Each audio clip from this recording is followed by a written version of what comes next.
नमस्कार, एक बार फिर से मैं आप सभी के सामने उपस्थित हूं बेहद महत्वपूर्ण टॉपिक के साथ। और भारत और ओमान के बीच में फाइनली CPEA समझौता साइन होने वाला है, which is going to be a historical moment for India and Oman as well. तो चलिए इसी के बारे में डिटेल में बातचीत कर लेते हैं कि क्यों ये CPEA समझौता बहुत ही ज्यादा महत्वपूर्ण हो जाता है और ओमान का 2040 का एक जो विजन है वो भी क्या हो जाता है और इससे इंडिया को क्या फायदे होने वाले हैं। देखिए बहुत इंपॉर्टेंट है, कोर यूपीएससी टॉपिक हो जाता है तो यूपीएससी के जितने बच्चे उनके लिए बहुत ज्यादा जरूरी है भाई।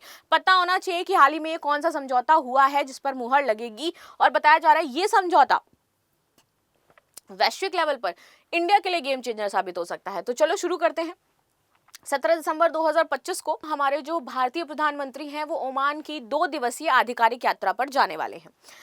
ये उनकी 3 देशों की जॉर्डन, इथोपिया और ओमान की यात्रा का अंतिम चरण रहेगा। जॉर्डन हुआए हैं, इथोपिया का सर्वोच्च राष्ट्रीय सम्मान इनको मिल चुका है। सबसे ज्यादा विदेशों में सम्मान पाने वाले जो एक तरीके से प्राइम मिनिस्टर हैं वो भी पीएम मोदी जी बन चुके हैं। आगे आते हैं तो इस दौरान भारत और ओमान के बीच में व्यापक आर्थिक साझेदारी समझौता, जिसको हम कहते हैं comprehensive economic partnership agreement, CEPA बोल सकते हो शॉर्ट में, ये हस्ताक्षर होने की उम्मीद है, जो होगा ही होगा।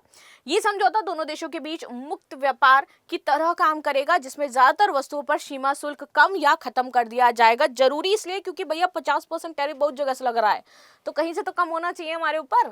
ठीक है, अब देखते हैं ये CPA आखिर है क्या। वर्तमान में भारत ओमान द्विपक्षीय व्यापार करीबन $12 अरब का है। ठीक है, यह ओमान के मुख्य रूप से पेट्रोलियम उत्पाद, यूरे, पेट्रोकेमिकल आयात करता है, जबकि ओमान को दवाइयां, मशीनरी, अनाज, लोहा इस्पात और कपड़े हम देते हैं, क्योंकि उनके पास यही है पेट्रोकेमिकल और पेट्रोलियम, तो वही हम इनसे लेते हैं। अगर हम सेपा लागू करते हैं तो इसके बाद व्यापार कई गुना बढ़ जाएगा, लगभग हम बात कर रहे हैं $20 अरब के आसपास पहुंच जाएगा। और ये समझौता सेवा, निवेश और साथ ही साथ डिजिटल व्यापार को बहुत ही ज्यादा बढ़ावा देगा। ठीक है, आगे आते हैं। ओमानी कारोबारी इसे गेम चेंजर क्यों बता रहे, क्योंकि उनको ज्यादा फायदा मिलने वाला है इससे, क्योंकि वो हमसे ज्यादा खरीदते हैं तो उनको ज्यादा देना पड़ता है सीमा शुल्क। Oman chamber of commerce and industries के अधिकारियों ने मुख्य कारोबारियों के अनुसार ये समझौता ओमान के लिए बड़ा बदलाव लेकर के आएगा।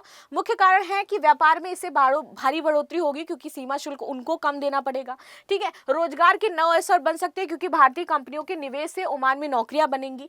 आर्थिक विविधीकरण, ओमान तेल पर निर्भर होकर के अर्थव्यवस्था से दूर होकर के logistics, manufacturing, tourism, green energy इनकी तरफ जाएगा और भारत का 1.4 अरब का बाजार और विशेषज्ञता उसे मदद करेगी। साथ ही साथ अगर हम म्यूचुअल बेनिफिट की बात करें तो ओमान पश्चिम अफ्रीका, यूरोप के बाजारों का गेटवे बनेगा हमारे लिए, जबकि भारत को गल्फ में मजबूत साझेदारी मिल जाएगी। And that's why gulf nation में अपनी पहुंच बढ़ानी है भैया, इसलिए हम ये कर रहे हैं। ओमान चैम्बर ऑफ कॉमर्स की फॉरेन इन्वेस्टमेंट कमेटी के उपाध्यक्ष हैं डेविस कल्लूकारन। हाँ, कल्लू जो नाम बहुत ज्यादा फेमस है ना, तो वो यहाँ पे नाम है। और देखो कितनी अच्छी पोस्ट में, अगर किसी का नाम कल्लू हो ना तो अब परेशान नहीं होना है, क्योंकि यहाँ पर फॉरेन इन्वेस्टमेंट कमेटी के उपाध्यक्ष का नाम कल्लूकारन है। ये ओमान के बिजनेस एनवायरमेंटल में बड़ा बदलाव बता रहे हैं। खामजी रामदास ग्रुप निदेशक अजय खिमाजी ने बताया है कि इससे काफी फायदा होगा। ये समझौता भारत को गल्फ देशों के साथ साझेदारी और यूएई के साथ पहले CPA का हिस्सा है ही, तो रक्षा ऊर्जा रणनीति का सहयोग देगा। ये यात्रा पीएम मोदी और सुल्तान हैथम बिन तारिक से वहां पे जाकर के मुलाकात करेंगे और भारतीय समुदाय को संबोधित करेंगे। ओमान विजन इसी बीच और आ जाता है। तो ओमान विजन ये था कि हम अपनी तेल से निर्भरता हटाएंगे और विविधीकरण यानी कि अन्य ज्ञान पर आधारित और जो लॉजिस्टिक्स है उस पर अपना थोड़ा सा ध्यान आकर्षित करेंगे। इसे दिवंगत सुल्तान कासूब बिन सईद की दिशा में शुरू किया गया था और वर्तमान सुल्तान हैथम बिन है, इन्होंने इसको अनुमोदित किया है, जो कि जनवरी 2021 से लागू है। इसमें बोला गया है कि सभी वर्गों की भागीदारी होगी और 41,000 से अधिक लोग इसमें योगदान देंगे। इसका उद्देश्य है कि ओमान को वैश्विक प्रतिस्पर्धा, नवाचार, पर्यावरण संरक्षण और अच्छे शासन में अग्रणी बनाया जाए।